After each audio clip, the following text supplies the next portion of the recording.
We are live, folks, and today we're learning worldwide wisdom. We're starting a new chapter in the Talmud. You never know what's going to come up in the Talmud. The Talmud is awesome. It's coming up on page 201 in the Black Books of the Ein Yaakov. And we're learning today about the most fundamental declaration of the Jewish people. This is the foundational prayer, affirmation that we are commanded by biblical law to recite not once, but twice every single day. What's up with the Shema? What are we saying in the Shema? I mean, can you imagine that there's some Jews that don't even know what it means? Can you imagine? There are some Jews out there that don't even know the meaning of the word Shema Yisrael. And you're like, dude, what's up? You know? Like, how do you not respect yourself enough to learn about your identity? How could it be that? You know, where are your priorities, right? If you don't know who you are, then how can you ever find happiness? How can you ever find peace? So here we are. Let's take on. We're now, the same applies, by the way, to each and every single one of us. Even though you might know the translation of the Shema, that's very nice. But what about the deeper interpretation? We got to dive deeper, right? You got to understand, if this is the declaration of our faith, what we teach our children as they learn to speak and as we recite, these final words as we leave this world. These are the dying words you leave this world with, right? Shema Yisrael. At least we should have an appreciation for what they mean. You should understand what you're saying, right? So let's do this. On page 201, we're going to dig deeper in the second chapter of the first tractate of the Talmud. The Shema is made up of actually 3 paragraphs. Shema Yisrael, which is from the final book of the Torah, Deuteronomy. V'hayim Shamoa, which is also from the final book of the Torah, a little later than the first paragraph. And then Vayomer, which is the third paragraph of the Shema, which comes from the 4th book of the Torah. The first 2 paragraphs are very similar, very, very similar. What's the difference between the first 2 paragraphs? Is one is in the singular tense, individual, and the second one is in the plural tense. Think about that. That's one of the differences. But think about that. You're saying the same thing in 2 different formats. One is made for the individual tense, and the second one is for the plural tense. Like, why do you need both? Why would you need both? Any ideas? Because we're individuals and we're part of a group. Because we're individuals and we're part of a group. Some people might say, Rabbi, you pray for me. Rabbi, I'm going to make a donation, and you'll pray for me. You'll be a good Jew, and I'll be absolved. Can you do that? Partially. Because when you support the community, then you are being part of the collective. But you are neglecting your obligation as an individual. You're neglecting your obligation as an individual, and that's not cool. That's why we have the first paragraph of the Shema. On the flip side, you have a guy that says, you know what? I'm a good Jew on my own, and the community annoys me.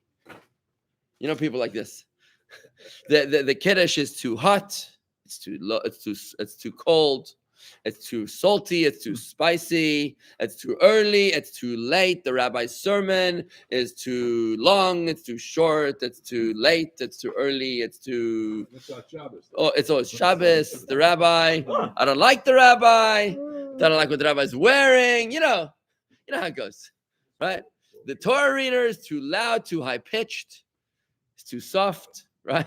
I just can't handle it. I'm staying home. The guy next to me is too annoying. Oh, that's Burger. And this is what happens. They say, you know what? I'm not going to the congregation. I'm going to pray at home, and I'm going to be a good Jew at home. And that's great. The problem is you're neglecting the second paragraph of the Shema, which is the duty of the collective. Remember, there are things that you have to do as an individual, and there are things that you have to do as a collective. And both are important. Both are critical. You cannot be... And no man is an island. You cannot live on your own. You've got to be able to straddle both lanes. And that's why we have both paragraphs of the Shema. And then comes the third paragraph of the Shema, which comes out of left field. And the third paragraph of the Shema is like, don't forget the tzitzis. Tzitzis? Like, what does tzitzis have to do with this? It's like, don't forget that when you get dressed and you're wearing a 4-cornered garment, you have to put tassels on the corners. Right. You're like, what? Where? What has this got to do with the price of cheese in China? Like, who cares? I mean, out of all the 613 mitzvahs, you had to pick this one. This is the one that we have to remember twice every single day, every morning and every evening. That you have to wear you have to remember the tassels. Yes, and Andy's saying something about the tzitzis, reminding us of all the mitzvahs. Ooh, how did the tzitzis remind us of the 613 mitzvahs? Let's take a look at this. So in Hebrew, every letter is a number. Every letter is a number. Aleph is 1, Bet is 2, Gimel is 3. So words are actually equations. So when you look at the name of something, it's a value. The word tzitzis, which is the tassels, actually has the numerical value of 600. Plus 8 strings on each corner and 5 knots in each corner. 600 plus 8 plus 5 is, mathematicians, 613. There you go. The 613, which reminds us of the mitzvahs of the Torah, of all the mitzvahs of the Torah. Now, why is it important to remember the mitzvahs? Oh, how do we remember the mitzvahs of the Torah? Through a visual. This is what's very important. It's very important to remember the mitzvahs of the Torah through a visual reminder, because what you look at is what you become. Now, that's a life lesson that you have to see twice a day. What you look at is what you become. And I'm gonna. This might hurt a little bit, so please don't get offended. Well, yeah, you should get offended. Sorry, get offended, but just don't throw tomatoes at me. I want you to think about what you're looking at on the internet, what you're watching on your phone, what you're watching when nobody's looking, and I want you to think about whether it's good for your soul or not. I was only looking, Rabbi. I was just looking, didn't do anything. Sorry, Charlie. What this third paragraph of the Shema tells us: what you look at is what you become. Uri'item otam v'asitem. And you will see it, and then you will do. So you got, well said. There you go. Here's a guy that gets it.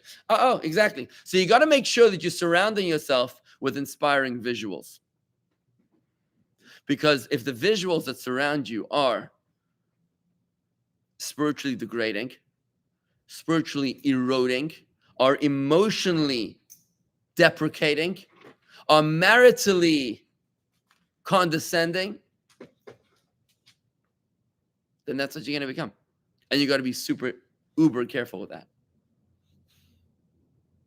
You've got to be extremely careful with that. Now, this is the nature of human beings, by the way. We're just very influenced by what we see. Why is that we're influenced by what we see? Because we learned in chapter 1 of Tanya, that our souls, our animal souls, are rooted in something called klipa, which is superficiality. It's superficial energy of God. It's an external. It's a outer layer, outer bands of holiness. We come from the outer bands of holiness, which means we come from the parts that are superficial, and therefore we are superficial. Because we come from superficiality, at least our animal soul does, therefore we are influenced by superficiality. And therefore you are the aggregate of the 5 people that you spend most time with. Oh no. See, this guy's getting it. He's really getting it. If you think about the 5 people you spend most of your time with, then you know who you're becoming, right? What kind of person you'll become. Think about that. Maybe it's time for a switch. Maybe it's time to hang out with a different crowd. Because if you're hanging out with people that schlep you down versus people that pull you up, then maybe you need a switch, right? It's very important. As human beings, I was about to say something which slipped my mind. Something about visuals, something about what you see, making a huge impression on you. By the way, it's very important. The Rebbe said you should have in your house holy books. Like this, you should have holy books in your house. You walk into Mike's house, it's beautiful. He has a whole section. Just bought a new bookshelf. All holy books. It's amazing. And I want to encourage you in your house. I walk into people's houses, and what I see bookshelves with tchotchkes on them. And I said to them, you know why they call it a bookshelf? It's a bookshelf for books. Why are you putting tchotchkes, schmuntzes on the bookshelf? Wonderful guest.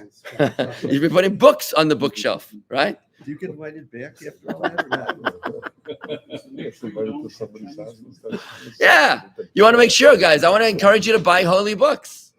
Buy holy books. There's a lot of holy books out there. A lot of books available. And if you buy holy books and you just see them all the time, you'll be like, I wonder what it says in that book. Eventually, you'll come to read it. Yeah. It's very important to surround yourself with holy visuals. Now, I forgot what I wanted to say, but I'm going to go straight into this, okay? So we're on page 201, and we're going deeper into the mitzvah of the Shema, which is the most important declaration of Jewish people. Rabbi Yeshua. So they are said in this order, right? Which is not the order in which they appear in the Torah. Now, why do we stand in this order? Rabbi Yeshua ben Karcha said, you know Rabbi Yeshua ben Karcha was, by the way? This guy was awesome. Rabbi Yeshua ben Karcha was, Rabbi Yeshua was him. Let me double check. Rabbi Yeshua ben Karcha was the guy who was the rabbi of Jesus. Yeah, he was the rabbi of Jesus. Yep. Yeah, what happened to him? What happened was he was the rabbi. Very interesting. No, really, it's a true story. So what happened was that he, Rabbi Yeshua ben Karcha was a brilliant sage of Talmud. He was a brilliant Torah teacher. And what he did is that he had to run away because they lived at a time when the Romans were oppressing the Jewish people and they were killing the rabbis. Was it the Romans or was it? I think it was one of the Jewish kings. No, it was one of the Jewish kings. He was one of the Jewish kings. His name was he was a Sadducee. I forget his name. Anyways, he was on a witch hunt to kill the rabbis. So the rabbis ran away to Egypt. Then when the king's sister became queen, or the king's wife, Shlomo Sion became the queen, she brought back her brother-in-law. No, it wasn't. Atalia was the king, queen, entirely different. Shlomo Sion, the queen. Atalia was the worst Jewish woman who ever lived in the history of Jewish women. She murdered every member of her family.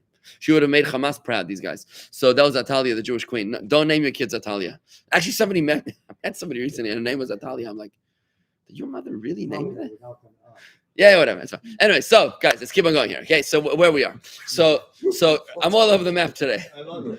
So Rabbi Yeshua was coming back from Egypt with his students because it was safe to return to the Holy Land. Along the way, they stopped at an inn, and one of the students, his name was Joshua.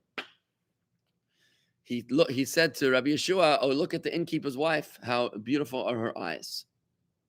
Now, the rabbi, Rabbi Yeshua ben Karcha, felt that was inappropriate to say, to be so observing of the innkeeper's wife. Keep your eyes to yourself. Remember the power of visuals. Power of visuals. So what did he do? He basically he ostracized them. Ostracized them. So the student who became Jesus, actually, he felt very bad. He was like, oh, he can't ask forgiveness once, twice. He didn't forgive him. He felt bad. And then the third time, Rabbi Yeshua decided he's going to forgive him. Problem was that while he was that Rabbi Yeshua made up his mind the third time he was going to come and ask forgiveness, I'll forgive him. Problem was Rabbi Yeshua was in the middle of saying Shema Yisrael. We cover our eyes when we say Shema Yisrael. Why? Because we're not supposed to be thinking about anything else. You're not supposed to be looking at your phone. You're not supposed to be doing anything else while you're saying the Shema. He was fully focused. That's why we cover his eyes. And the student came to tap him on the shoulder to ask him if he could forgive him. And obviously Rabbi Yeshua ignored him. So the student says, to hell with it. If he's not going to forgive me, I'm going to start my own religion. Yeah, it's in the Gemara. It was actually edited out of the Talmud. It was actually studied in the Talmud. It was edited out of the Talmud. So think about it. How does it happen that a rabbinical student becomes starting a new religion? How does that happen? Think about it. You tell me you have a better version? Anyways, this is historically documented. So it's edited out. He himself didn't start the religion. It was the Council of Nicaea that decided the new religion. But he was the one that started a new path. A new path, which later on became a new religion. Didn't he have his own synagogue? It's in Sanhedrin. What? No, it's Sota Sanhedrin. What? Didn't he have his own synagogue in Capernaum? Right in the. I don't know about the answer to that question. I don't know. He was a crazy Jew. Why was he a crazy Jew? And people started following. I think he was a brilliant orator, personally. Yeah, that would be. But he didn't start a new religion. No, later on. If he came back now, where would he go? He wouldn't go to a church. Go to a synagogue. Yeah, he wouldn't recognize. No, fair enough. He wouldn't recognize what was done to him. I mean, he'd be like, "You talking to me? You're praying to me? Why are you praying to me?" I don't think he made himself a god. I think later on they made him into a god. Right? I died for you. Seriously. Who told you this? And they crucified so it was short of time to be up. Anyways, this is the story, folks. This is the story. So what happened was he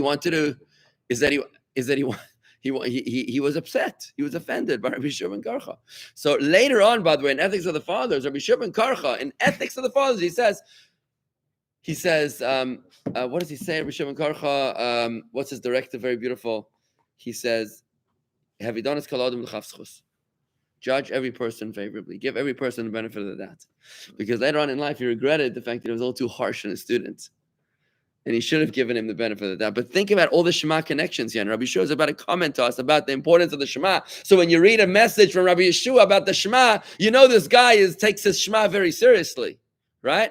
To the point that, maybe a little too seriously, right? In terms of the implications. First of all, he felt that the visual comment of his student was inappropriate, number one, right? How goodly are her eyes. And number two, he felt that...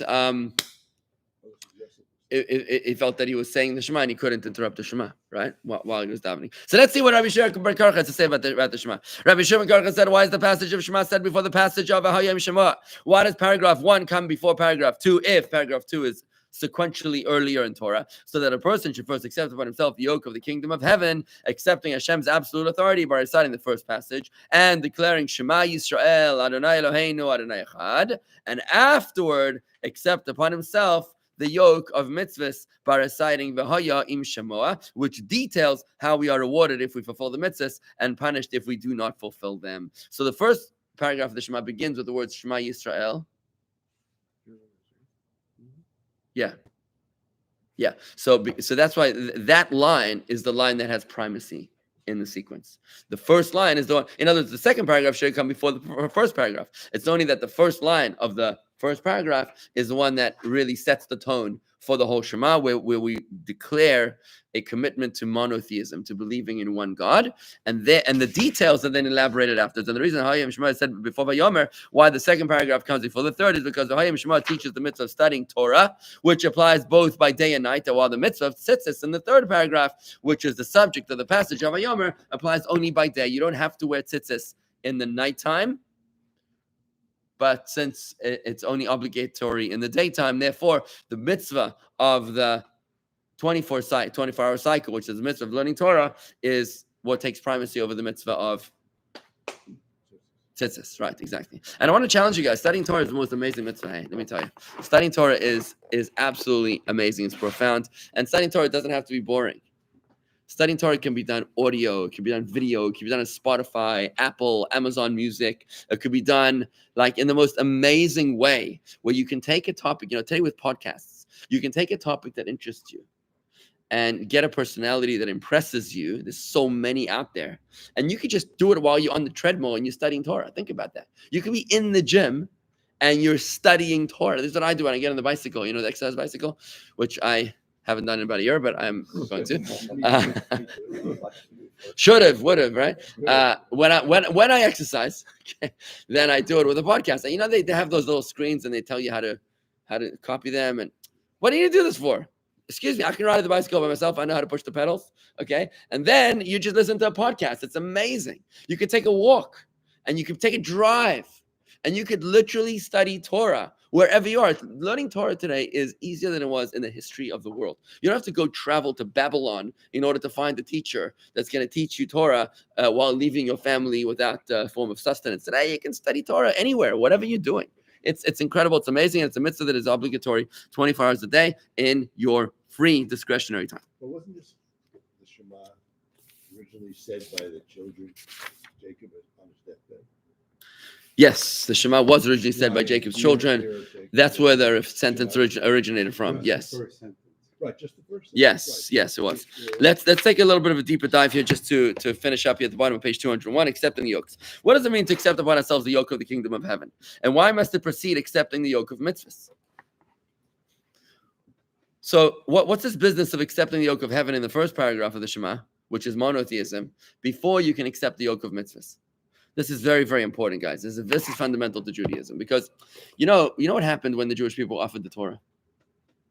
You know how they responded with 2 words. Remember the words that they said? Naaseh v'nishma. First they said we will do, then they said we will read the document. Right? Now, have you ever advised the client to do that? To first sign and then read the document? That's what Nancy Pelosi did. No, this is what happens, folks. This every time you go to a doctor's office, this is what happens every time that you want to get into your email and Gmail has sent you some sort of a document that signs over your firstborn and you're like, I'll give you whatever you want, just give me my email back. And you got to read all the way to the bottom, and you got to click that little box. Yes, I've read this, and I'm signing away all my rights and whatever else.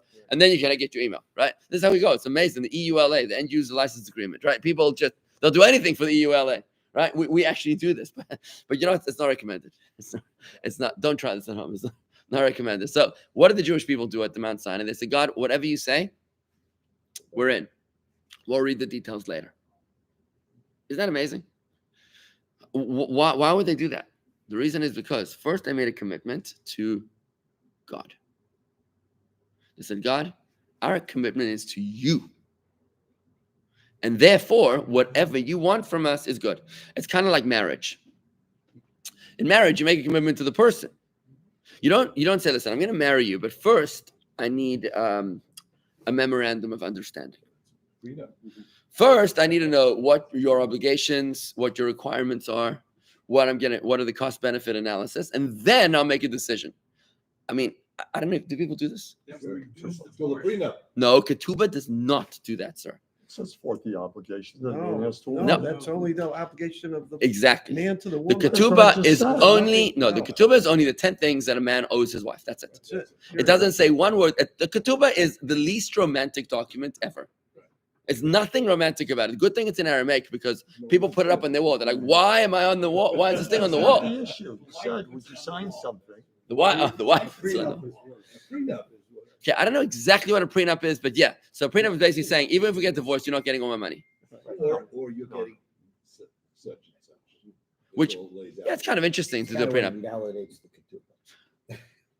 Well, look, a ketubah is a contractual obligation. A ketubah is a contractual obligation. But think about it. Would you, before you hire someone, right? Before you hire someone, what do you do? You're like, look, I need to know what you're good at, what you're not good at. How are we going to figure this out? And there's an understanding that if I need to, I'm going to fire you, or you can walk away. You know, it's at will, right? And this is how we do it. But you don't get married like that. Imagine you got married the way you hire people. That wouldn't go very well. Probably wouldn't last very well because you know what? It's not a question of if something's going to go wrong. It's a question of when something's going to go wrong and how you're going to react because there's going to be surprises, right? So when it comes to marriage, you say, look, I love you. And if I accept you with all your mishugas, I love you unconditionally until I disagree with you. Then they pull out the prenup and see what. That's not unconditional love, right? Unconditional love means I love you, I'm committed to you, and therefore any craziness that's going to come up, whether it's health, finances, whether it's a crisis, whether it's a bad hair day, doesn't matter. Whatever's going to happen, we're in this together. And that is how you have a relationship that endures for eternity. That's a lifetime commitment, right? As opposed to a hiring of an employee contract, which is like, look, I'm only hiring you because of what you're doing for me. This is not unconditional. This is very highly conditional. And if I don't like what you're doing or you don't like what I'm doing, then we're done. We're going to call it a day and there might be a lawsuit, right? Marriage is where I'm committed to you, and therefore the details don't even matter. And that is how we have a relationship with God. And I challenge you to think about for a second, what kind of relationship do you have with God? Think about that for a second. Do you have an employee-employer relationship with God, or do you have a husband-wife relationship with God? It's an interesting, father and son. It's an interesting question. Yeah. Well, father and son is very different. Father and son is different. I'm sorry, I disagree with you. Father and son is different. I'll tell you why. And you might be more right than I am. But father and son, you never had a choice. You have unconditional love. I know, but you never had a choice as to opt in the first place. We have a choice here. Oh, yeah, you do. That's the question, which he might be more right than me, because I'm not sure if you have a choice. But let's say for the context of this conversation, okay? For the context of this conversation, you have a choice to say, you know what, Rabbi, this is crazy. I don't know what you're smoking. I'm not interested. I'm not interested. Somebody actually wrote in my YouTube videos are growing in viewership now. Somebody wrote a comment earlier, and he's like, what are you smoking? I was thinking Tanya or something, you know. So look, you could walk. If you wanted to, you could walk, right? You could. And you can say, no, I don't want a relationship with God. So in theory, maybe it might not be so similar to the Father and Son. I think that when I posed you a question today of what relationship you have with God, you can either say 0, right? That's possible. Or you could say, we're in therapy, right? We're working on it. We're working on it. Or you could say,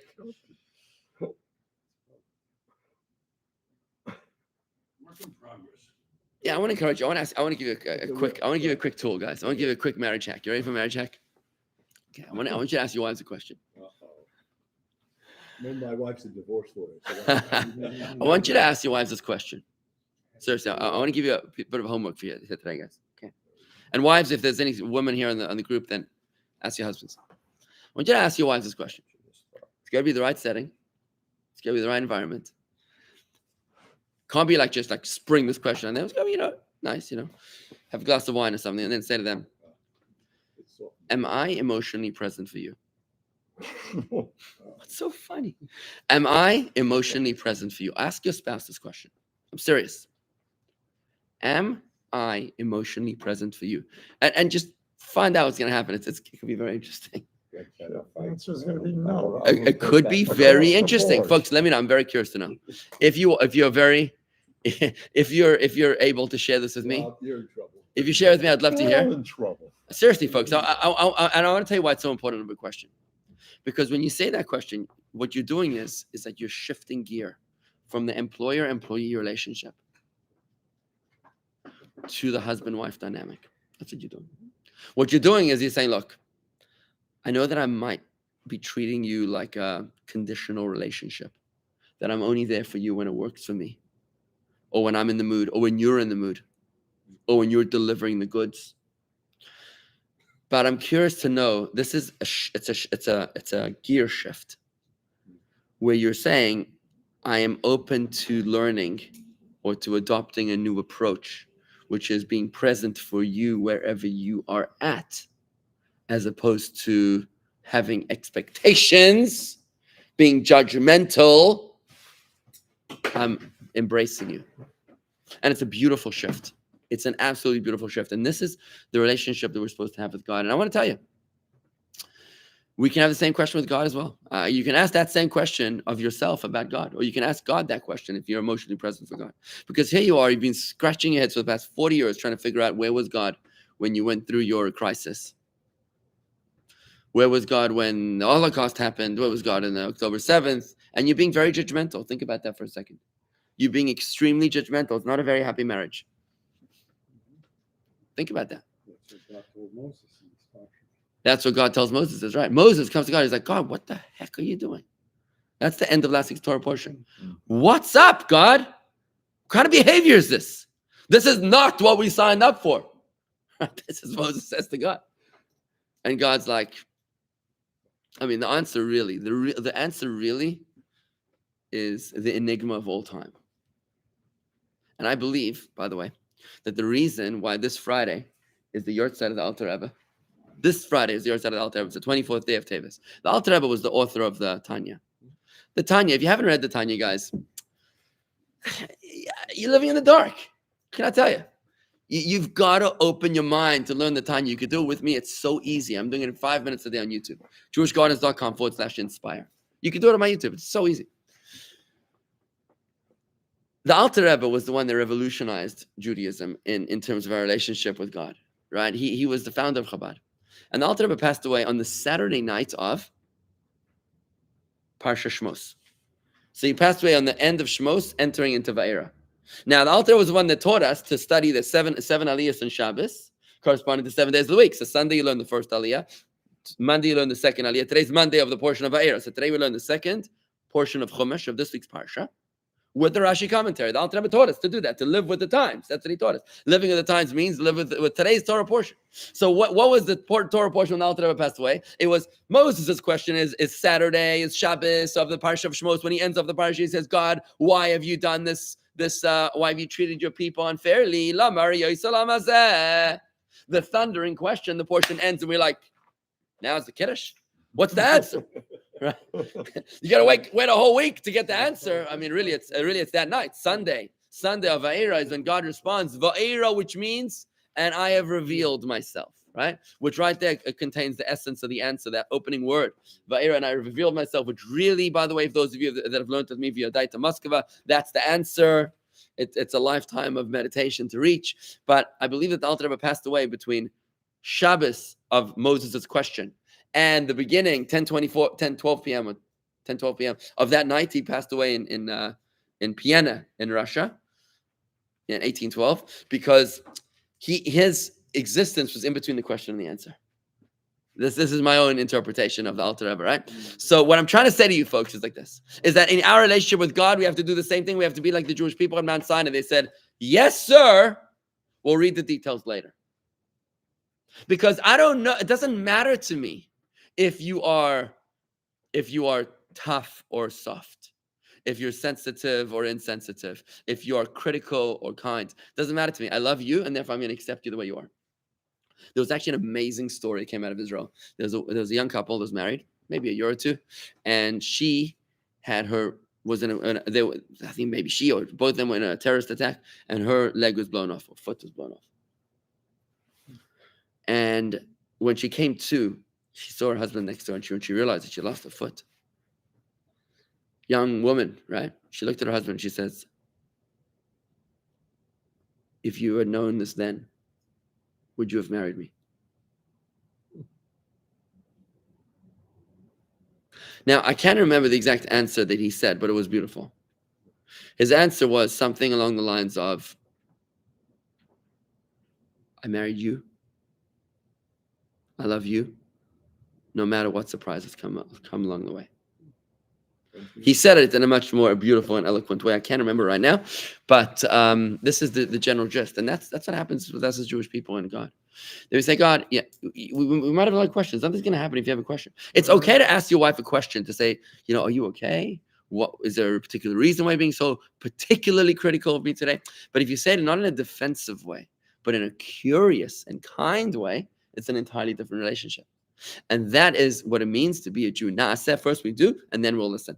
And that's what it means to be in a marriage. If you want to be in a marriage that lasts, then you're going to have this approach. I believe it was John Gray. Who's the one who did the 7? John Gottman? John Gottman. John Gottman. Jewish, he's a frum guy. He's an observant Jew. He has a test for marriages that will survive. His test is that if when they're in therapy, if in the first 60 seconds of criticism being aroused, that there's he wasn't love language, that was somebody else. Love language was Gary something. Yeah. Gary, I'm a little off today, but Gary someone. Dr. John Gottman is the guy. He didn't write the love languages book. Anyway, so he said that if it's like 60 seconds, and depending on the reaction of the criticized spouse, if it's one which is loving, or if it's one that is critical. That's how you can tell if there's like a marriage test, to see a divorce test, to see if it's going to last or not. Because the question is, are you in this in a conditional way, or are you in this in an unconditional way? And that is the reason, friends, when we say the first paragraph of the Shema before the second paragraph of the Shema, even though in the Torah the order is reversed. Because you first got to start off and say, God, I believe in one. I believe in one power. That's it. The minute you're able to accept the fact that you believe in one single entity, one power, now you're ready to hear the details in the second paragraph of the Shema. But if you go the other way around, if you first learn the details and then you say, okay, now I'm ready to go into this relationship, that is not a relationship that is going to last. I have a question. Yes. So Moses says, oh God, why have you mistreated this people? Why have you sent me? Yeah. And I have read that it was this question that prevented Moses from going to the promised land, not the hitting of the rock. So if you are, after all the work and all the suffering that Moses did, asking one question of God, bars him from Israel, then basically what you're saying is we can never, ever question God. We just have to say, yes, sir, and never. I want to tell you this, Rob, I want to do justice to your question because it's a good question. And I want to encourage you, if you haven't done so already, to review a course that I taught on Wisdom Center. It's at jewishgardens.com/Wisdom Center. It's called My God. The course is called My God. And there's an entire class on this. An entire 19-minute class on whether you're allowed to question God and why Moses questioned God. And maybe we'll talk about it later in the week, but I can't answer it right now. Okay. Stay tuned. And besides, I don't agree with that position. I don't agree that was the reason that Moses. I don't agree that was the reason that Moses was denied access to the land. I believe that Moses caused himself to be barred access from the land for other reasons, because he didn't want to enter the land in a way that would cause the rest of the Jewish people to be denied redemption. So that's a different story. But I just want to tell you that if you want to learn this, jewishgardens.com/Wisdom Center, and go into the My God seminar. I think it's a game changer. Yeah. There were two kinds of questions. One where you're seeking Oh, understanding. very good. Where you're seeking Nice. understanding. And what is it There's a you question- criticizing? A question which is really a challenge. A learning experience. Well, the second kind is where you're challenging. Yeah. So one is conditional, one is unconditional. One is curious, and one is critical. Right. Question is how you interpret the question. All right, folks. Very good. Thank you very much. Gary Chapman. Gary Chapman, that was his name. Thank you.